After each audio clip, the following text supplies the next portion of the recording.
મને ગળામાં ખૂબ દુખે છે. મારાથી કંઈ ખવાતું નથી કે પીવાતું નથી. ઘૂંટડો પણ ગળાતો નથી. જ્યારે હું બોલું છું ત્યારે બોલવામાં પણ ખૂબ તકલીફ થાય છે. કેટલા સમયથી છે બેન આ તમને? 4 થી 5 મહિનાથી આ તકલીફ છે. કેવી હાલત થઈ જાય છે? ગંભીર હાલત થઈ જાય છે. કોઈ ડોક્ટરને બતાવેલું છે?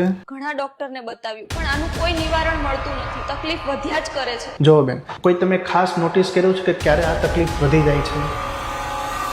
હા, જ્યારે હું સુવા જાઉં છું ત્યારે મને ખૂબ તકલીફ થાય છે. બરાબર છે. જો બેન, જે ગળામાં દુખાવો હોય છે બરાબર, એમના મુખ્યત્વે 3 થી 4 કારણો હોય છે. પહેલું હોય છે ટોન્સિલ. અગર જો તમારા ટોન્સિલમાં વારે વારે સોજો હોય છે તો એના કારણે જોવા મળતું હોય છે. જરા મને બતાવો. ટોન્સિલ તમારા નોર્મલ છે.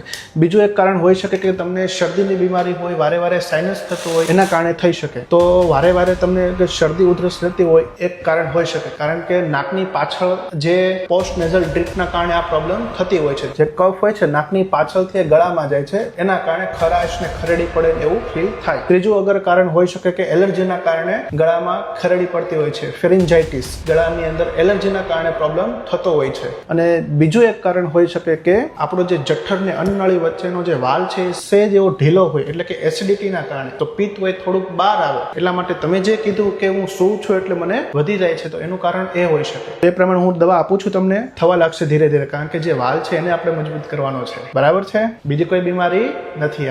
આજે તમને પ્રોબ્લેમ છે તમારું જે કીધું ને, શેના કારણે વધે છે તમને?